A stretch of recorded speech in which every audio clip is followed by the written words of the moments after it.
Welcome back, and we are proceeding to a different topic. And let me just go to my contents here, and we are going to switch to number 7, column and rafters linear coping along the full length, along the entire length of the structure or the plan. So what I mean by copying, we want to copy this entire rafter and the column along this length. So it's quite simple. Before you engage yourself in anything, first of all, make sure that this button is active. That button is active. So let me just turn this around. That button is active. So let me switch back to switch my work plane to global position.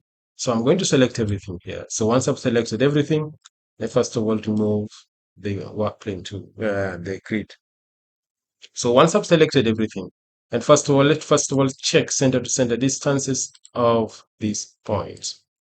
That is 6 meters. And how many do you want? We have 1, 2, 3, 4, 5, 6, 7, 8, 9, 10. So we already have one in place. So I've selected everything. I'm going to right click and come to spatial copy here and click linear. So if you take a look on our XYZ plane, you can see this is the x-axis. So on the x-axis, we're going to key in 6 meters. 6 meters, and I'm going to key in here nine of those. 11. So this we already have. Make it 10 because we have one already, so we can't make it 11. So I'm going to click copy. So let's just give it some time to see if it will copy. So it has been copied. I think you've mastered the process of deactivating or switching off those switches.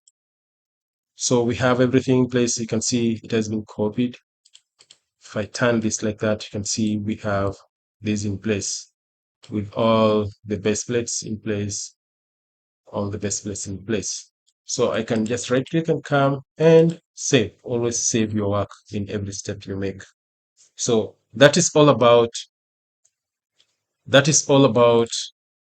uh, column and rafter linear copying. It is as short as that. So let's switch back and see. So we can rotate this. Let me just show you how it is done. So the key thing is, first of all, make this switch on when we're doing selection. This switch should be on. Once you've done your selection, switch it off or make it deactivated by selecting on this or just selecting on it or just selecting on it or just make this active. So that will not create some clashes on